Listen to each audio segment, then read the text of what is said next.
এক ছিল ছোট্ট টুনটুনি পাখি। সে ছিল ছোট্ট কিন্তু খুবই চালাক ও বুদ্ধিমতী। এক গাছের ডালে সে বাসা বানিয়ে খুব সুখে শান্তিতে থাকতো।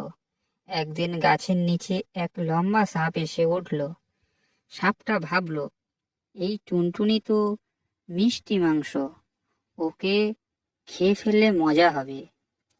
সাপ ডালে উঠে ধীরে ধীরে টুনটুনির বাসার দিকে এগোতে লাগলো। টুনটুনি দূর থেকে সবকিছু দেখতে পেল।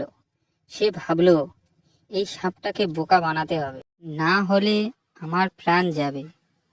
টুনি তার বুদ্ধি খাটালো ও সাপকে বলল, ও হে সাপ ভাই, এত এত কষ্ট করে ওপরে উঠছো কেন? আমি তো নাচতে পারি, গান গাইতে পারি।